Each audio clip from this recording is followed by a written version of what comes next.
really nice of me to volunteer for something. Who knows? Maybe I will someday. I'm such a good person for thinking of possibly doing that.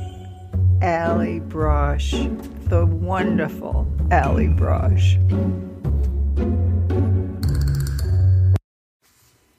Allie Brosh, I think that's how you pronounce her name. The talent, the wit, the insight. She blogs about her life, wrote a book called Hyperbole and a Half, Unfortunate Situations, Flawed Coping Mechanisms, Mayhem, and other things that happened.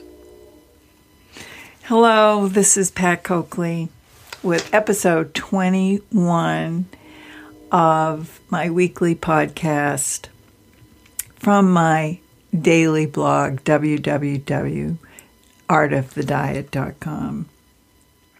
And if you do nothing else this coming year, tune in to Allie Brosh. Whatever road you are on, you'll recognize a fellow traveler. So today for me, and perhaps for you, it's the New Year resolutions. And traditionally for me, this time of year when I am filled with dread, as I know with certainty I'll never follow through on them, and I'm only adding to the ancient junkyard of year's resolutions past. However, hope springs eternal. I do it every year.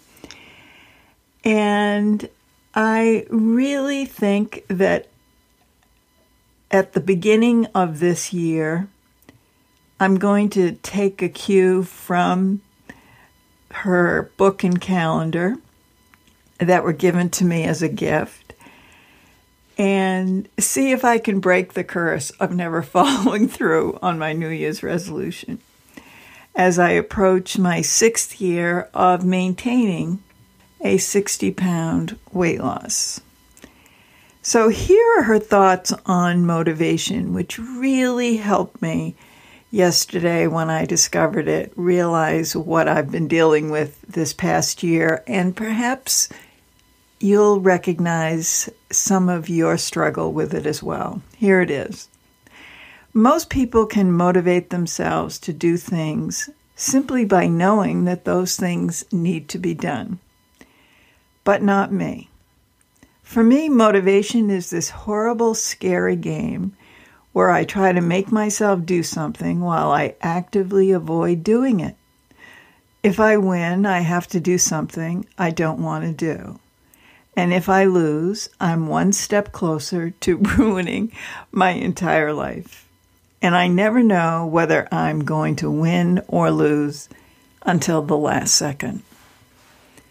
Now that quote is from her book, Hyperbole and a Half. And for me, it's just sort of genius clarity on why maintaining a weight loss is so rare, and obesity researchers despair that long-term studies are basically defined as and confined to 1 year, as they struggle to populate that length of time with successful folks. This is a real problem.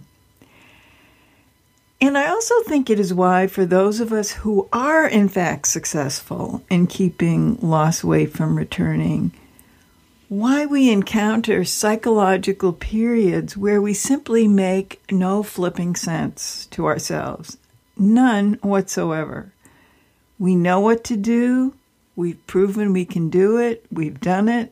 We say we want to continue to do it, but we don't. I've managed to do it for almost 6 years, and this past year has been the hardest. It is, as Allie Brosh suggests, trying to make myself do something that I actively avoid doing. I have caught myself on so many occasions saying, I'm going to do A, and within minutes, setting about to undermine accomplishing A. And I mean consciously now. I'm not talking sleepwalking to the refrigerator because Ambien made me do it. I mean consciously, I say one thing and do another. I used to have a phrase prior to losing weight 7 years ago that summed it up. I buy apples and eat cookies. I had the leafy greens and fruits in the house, but somehow I wouldn't eat them. Just having them in the kitchen seemed enough for me at that juncture. Now, some of you may not relate to this at all, and Godspeed is all I can say, because I want next year, 2016, to have less of this craziness, this white-knuckle weekly tension between weigh-ins where the stakes seem very, very high, disproportionately high, and each week I seem to wager the family farm. So that'll be next week's podcast, what I'm actually going to formulate as adjustments.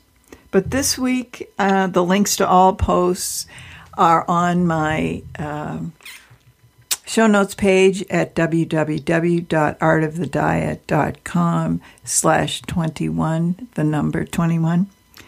And I'm going to focus on my favorite post of the week, which was Christmas Day. And it just demonstrates how crazy we all can get about these weight issues. And when you are making your own New Year's resolutions this coming week or whenever you listen to this, keep this post in mind because formulate your goals with some humor. Maybe we'll have a greater likelihood of achieving them if there's some lightness applied to it. Anyway, the name of the post is May the Force of Frozen Fat Be With You. So let me get that out and talk about it. Okay, so I read this article, and the title of it was, seriously, Can You Freeze Away Your Fat? And since it was about 70 degrees on Christmas Day, I said, I guess I won't be taking the quick fat-burning cure of rolling around naked in the snow, which the article suggested.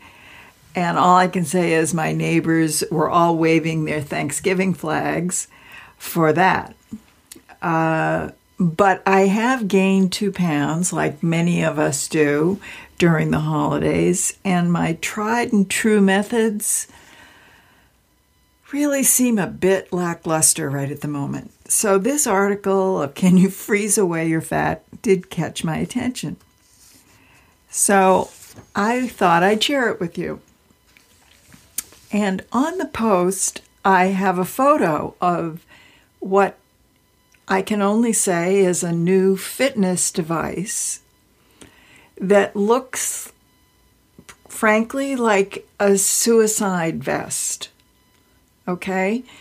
But it is purchasable. You could buy one. You could put it on your New Year's wish list.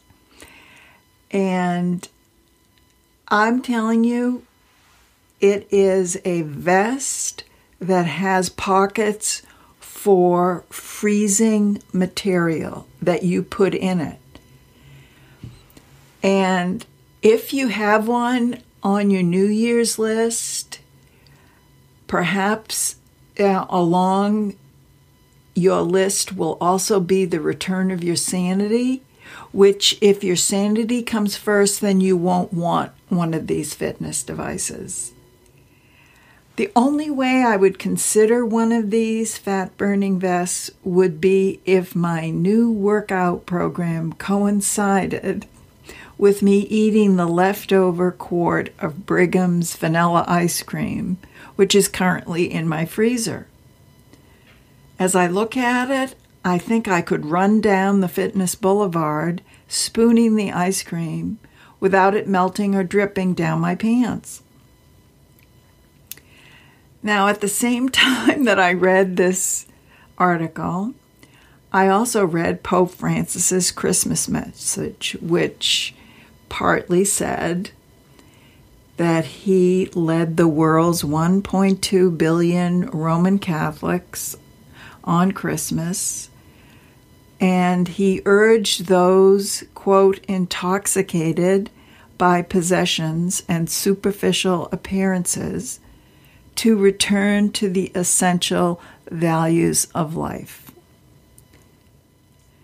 So I think it's safe to say that I don't believe Pope Francis or TSA airport security will be encouraging any of the 1.2 billion Catholics to buy this fat-freezing vest. So just think about it as you're making your goals, the spirit of the new year and what's possible. Yes, you could buy that fat-freezing vest, but I'm telling you, there has to be a better way. See you next week.